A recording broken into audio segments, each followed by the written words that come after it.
As the Narcotics Control Bureau intensifies its probe in the drug link angle in the Sushant death case, India Today has exclusively learnt that the NCB has found another actress's name who had attended the Chichore success party at Sushant's Pavana Lake house.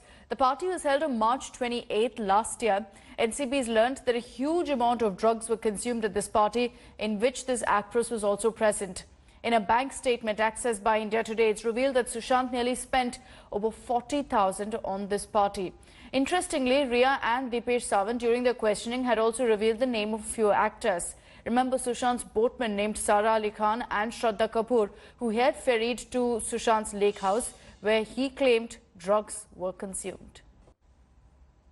All eyes are on Kannada actress Sanjana Galrani as her judicial custody ends today. This comes as the Karnataka police has intensified its probe into the Sandalwood drug case. India Today has accessed exclusive details of the Karnataka police raid at Sanjana's residence on September 8th. During these raids, the police had in fact recovered several mobile phones, a hard disk, a laptop as well as a power bank. The crime branch later questioned Sanjana on the digital devices recovered from her residence. The police said that the actor didn't use a SIM card on few phones but was using a Wi-Fi connection to operate them. Meanwhile, on Thursday, Sanjana's parents went to the prison to give her food. They were, however, not allowed to enter the premises and were stopped at the gate. You've got two actresses, Ragini Dwivedi and Sanjana Galrani. Both of them have been sent to judicial custody in connection with this case. More than 10 people have been arrested in this drug racket. Now, two more actors, Digant and his wife Andrita, are being investigated. Their gadgets have been seized by the crime branch.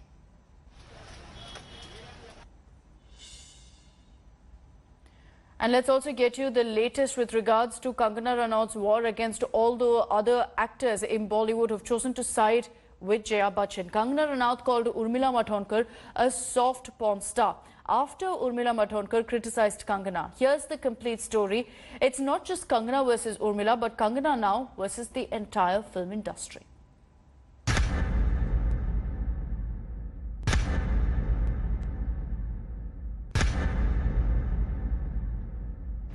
It's the mother of all catfights, Kangana versus Urmila.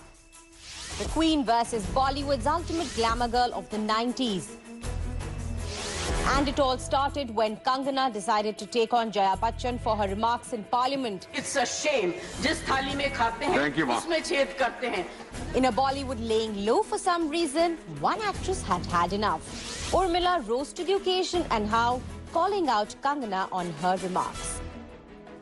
I don't think it is in good taste, the kind of things which has been spoken about her children, and in general about her. I don't think it goes very well with our culture, with our upbringing. And I'm sorry, I am from an upbringing where I am taught to respect that particular field and people who make me everything I am. Also, how come you have problems with everybody in an industry where you have worked for over 10 years? So does it all eventually otherwise boil down to just some personal vendetta you might be having against a few people? On what basis in so many years what you haven't spoken, you're speaking just in this last couple of months and just at the right time, and the timing seems funny. That was enough for Kangana to see red, and in a vicious attack on the former Congress MP and actor in a television interview, Kangana said that she didn't get her office space demolished just to score a ticket from the BJP, while Urmila is just a soft porn star who was never known for her acting. For this scathing personal attack, Kangana received a great amount of criticism and was trolled incessantly, after which she posted another tweet supporting her statement where she spoke about how the industry has accommodated people like Sunny Leone, whereas are equating her comment on Urmila as derogatory. However, the actor she called a soft porn star with no acting skills continues to be one of the most versatile performers of the 90s. Urmila may have no national award adorning her office shelves, but she was the face which made glamour oh so cool. With her turn in Rangila, running on the beach to performing dance numbers with a sizzling yet vulnerable sex appeal, Urmila may have worn her fair share of short outfits, but they were never cheap nor crass. Kangana, on the other hand, was hardly pristine in cheap comedies like Rascals or steamy scenes like Shootout at Wadala.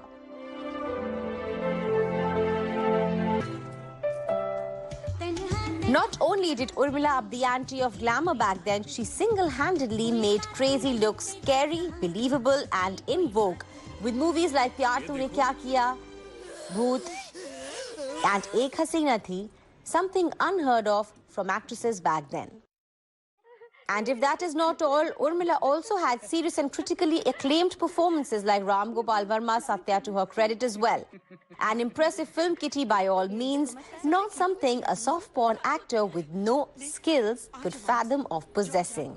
Earlier, Kangana had also taken a jibe at Taapsee Pannu and Swara Bhaskar, where in an interview she referred to the two as being needy outsiders and B-grade actresses who hardly get any work in the industry. And you're a star because you featured in Bollywood films and used that platform that the film industry provided you to become someone whose voice can be heard and who can become this hero for the normal people. So now you, as ma'am rightly said, just thali mein kha rahe hain, usi mein hi chhed ho raha hai. Actor Manoj Bajpayee also in an exclusive interview with India Today indirectly took a dig at Kangana and mentioned that he thought that there must be some vested interest behind the entire act being put up. जब इस तरह से बात हो रही है, तब मुझे लगता है कि इसमें कोई vested interest है. इसमें बहुत बड़ा कारण छुपा हुआ है कि इस तरह के राग अलापे जा रहे हैं. ये जो दिखाया जा रहा है, ये सिर्फ बात वो नहीं है. ये किसी मकसद के कारण ऐसा किया जा रहा है. वो मकसद आपको ढूंढना पड़ेगा. Kangana, on the other hand, who proclaims to be the poster girl of feminism in Bollywood, should practice what she preaches and should stand up for women colleagues. But instead of making personal vindictive attacks on them, or soon this queen may just have an empty court to preach to. Entertainment Bureau, India Today. Hours after Shiromani Akali Dal MP Harsimrat Kaur Badal resigned from the Union Cabinet over the contentious farm bill, Prime Minister Narendra Modi tweeted hailing the bill, assuring the farmers that minimum support price will not be discontinued. The Prime Minister said that some people are trying to mislead farmers over government reforms. This after protesting against the centre's decision, Harsimrat decided to side with the agitating farmers and submitted a resignation to the Prime Minister's office. The Akali Dal had issued a whip to all its MPs to vote against the bill. As part of the cabinet, Harsimrat couldn't do that. She couldn't vote against her own government's bill, which is why she decided to put down her papers. Now, the President of India has accepted Harsimrat's resignation as advised by the Prime Minister and directed the Agriculture Minister to take charge of the Ministry of Food Processing and Industries.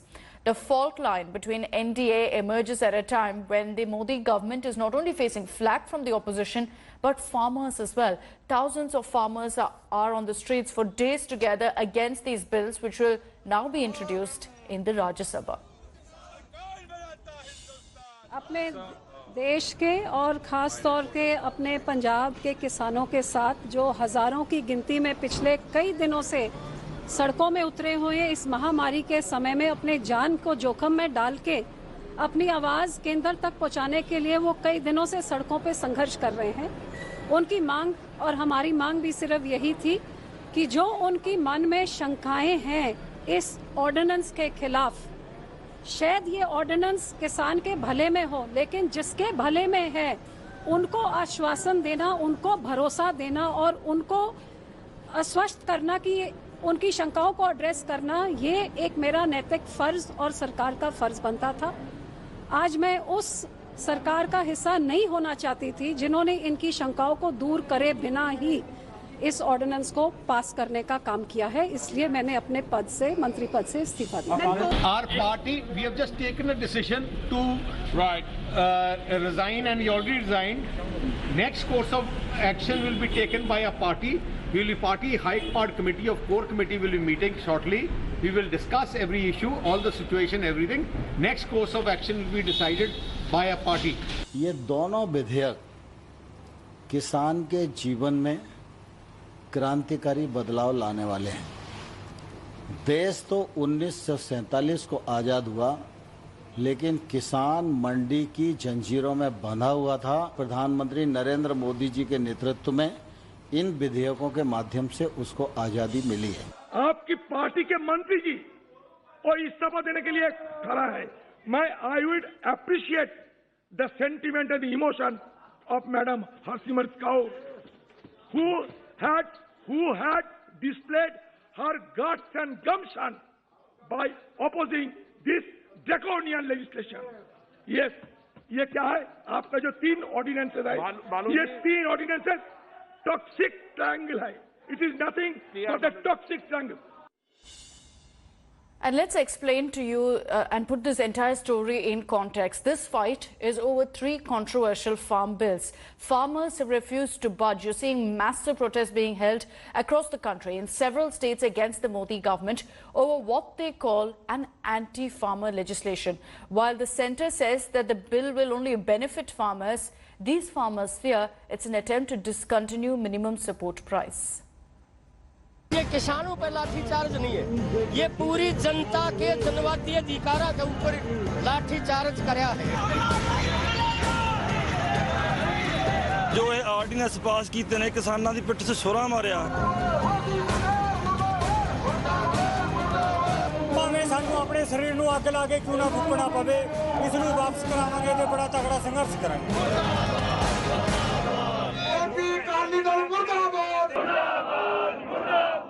Thousands of farmers are up in arms. They have hit the streets in several states including Punjab, Haryana, Uttar Pradesh and Delhi. The farmers are protesting the 3 farm sector bills introduced by the Narendra Modi government. While the government is hailing them as bold reforms intended to ease farming and increase incomes, farmers are calling the proposed laws a nail in their coffin. ਜਿਹੜਾ ਸਰਕਾਰ ਨੇ ordinance ਜਾਰੀ ਕੀਤਾ ਹੈ, ਇਹ ਕਿਸਾਨਾਂ ਦੇ ਬਹੁਤ ਵਿਰੁੱਧ ਹੈ। ਕਿਸਾਨ ਪਹਿਲਾਂ ਹੀ ਬਹੁਤ ਆਤਮ ਹੱਤਿਆ ਕਰ ਰਿਹਾ, ਇਸ ਦੇ ਨਾਲ ਆਤਮ ਹੱਤਿਆ ਹੋਰ ਵੱਧ ਜੂਗੀ ਤੇ ਕਿਸਾਨੀ ਬਿਲਕੁਲ ਰੁਲ ਜੂਗੀ, ਕਿਸਾਨਾਂ ਦੇ ਬੱਚੇ ਰੁਲ ਜਾਣਗੇ। The 3 bills, Farmers Produce Trade and Commerce Bill, the Farmers Agreement on Price Assurance and Farmer Services Bill, and the Essential Commodities Bill will replace ordinances issued earlier. The government claims the new laws will provide barrier-free trade, but farmers fear that these will phase out the minimum support price, kill the traditional grain market system, and crush the small and marginal farmers. Commission agents are also opposing the proposed laws as they could render them jobless.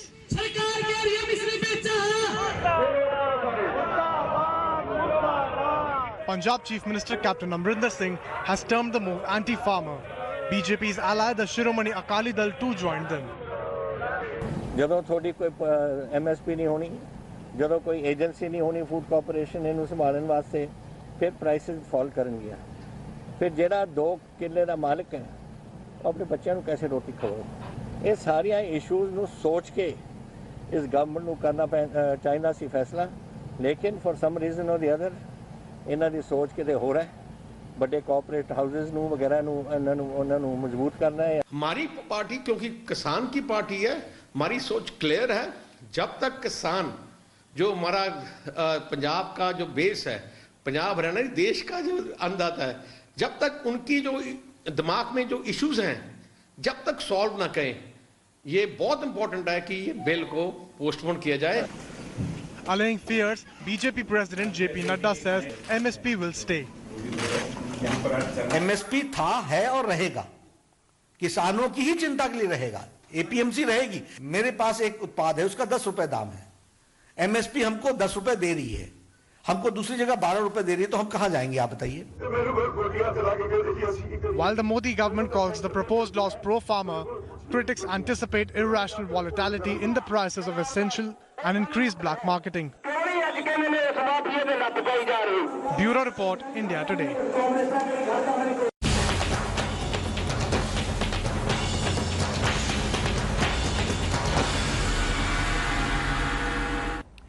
After agreeing to hold upgraded military-level talks this week, China has yet to confirm the date, stalling attempts to defuse the volatile situation that prevails at the line of actual control. The situation remains grim as both nations are firm on their demand, while India is adamant on complete disengagement from all friction points in Ladakh. China continues to blame us for border tension.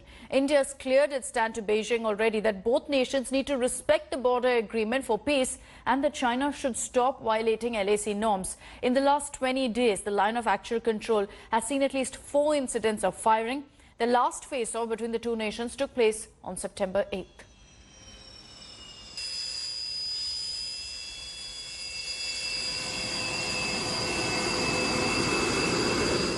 And in a big message to China, the first glimpse of 8-wheeled armoured personnel carrier was seen at the Leh airfield. Although the army has been operating such personnel carriers before, this latest entrant is just another ballgame.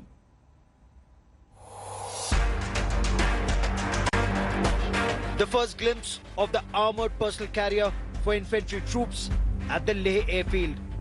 Conceptualized by the Defence Research and Development Organization, the wheeled armoured amphibious platform is a multi-purpose troop carrier for reconnaissance and assault operations. The DRDO designed armoured personal carrier was airlifted to Leh for high-altitude winter trials. Now this vehicle will undergo very extensive trials, not just here in Leh at an altitude of 11,500 feet, but also at Depsang in DBO at much higher altitudes in extreme cold climate to see how the engine and systems on board perform. Though the Army has been operating the tracked version of the armoured personal carrier for decades and it is even manufactured in India, the wheeled version comes with multiple advantages, especially in this high altitude terrain. The obvious difference between the wheeled vehicles and the tracked vehicles is that unlike the metal tracks on tanks, wheeled vehicles have multi-axle wheels, enabling them more agility and multi-terrain mobility. In fact, this is one area which is very good for Armour Go, and it permits the armoured personal carriers. We have a choice of a tracked or the wheeled. In fact, here what matters is the speed. And this area is actually very suitable for wheeled personal carrier and is also suitable for the light tanks, and the existing tanks that we've got are even more powerful in this scenario. So I think we've got to make best use of what we have, and I think the wheeled personal carrier will achieve an excellent advantage in this area. The wheeled version is lighter and can be airlifted on board the C-17 Globemaster and underslung Chinook helicopters. The wheeled versions can move faster and can effectively be deployed both for reconnaissance operations and for quick redeployment of frontline fighting soldiers. More importantly, in India, with the DRDO and Tata's coming together, Kessler or WAB, whatever you name it now, is under trials, and it has gone through in the area of Sikkim earlier, Ahmednagar firing ranges. It is being now under trial in Ladakh. And I'm quite sure it's a very potent platform because it has got multiple options of turret replacements and 8x8 vehicle, all-terrain capable, and it will be a very important vehicle in the used by the military, and it can be used by the infantry for carriage of troops. Section +2 can go inside that vehicle. The new armor fighting vehicle can carry up to 12 soldiers, including the driver, and the aim of its deployment would be to ensure high mobility, firepower and protection for troops inside the vehicle. The vehicle comes with anti-tank guided missiles and 30mm cannon. These vehicles can extensively be deployed in Chumar and Demchok in the south, in the Pangong Tso Lake area, the amphibious, and also on the other side in Depsang and DBO, where they'll play a very critical role, not only moving men from one place to another, but also, if required, for offensive operations and occupation of vital points and vital assets. With cameraman Kripal Singh in Ladakh, Gaurav Sawant for India Today. The 13th edition of the IPL is all set to kick off in UAE. Abu Dhabi will host the tournament opener, and it's a blockbuster game as defending champions Mumbai take on MS Dhoni's Chennai. Due to the coronavirus pandemic, the IPL was moved out of India, and here's all that you need to know about the changes which have been made. The wait is finally over. It's time for lights, camera, cricket. The biggest T20 league is here with all the superstars of Indian cricket in action. In April, IPL was suspended indefinitely due to coronavirus pandemic. And 3 months later, Sourav Ganguly-led BCCI decided to take the tournament to the UAE. IPL will be played across 3 venues in UAE. 60 matches will be played during the 53-day-long tournament with 10 double-headers on weekends. There is a change in timings this season. The evening matches will begin at 7:30 p.m, while the first match on the days of double-headers will commence at 3:30 p.m. India time. A couple of months ago, you could not even imagine that you'd have IPL firstly, and then things started opening up and things started getting together, and we saw other tournaments take place, so got a bit of confidence from that.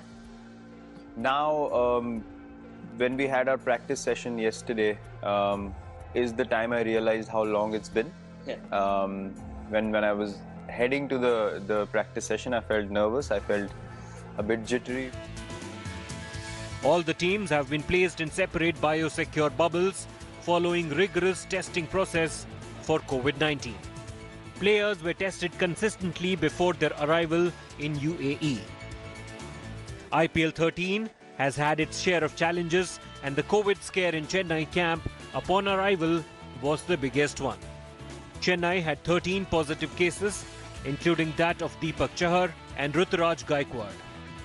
Deepak Chahar has recovered well, but Ruturaj is not available for the tournament opener.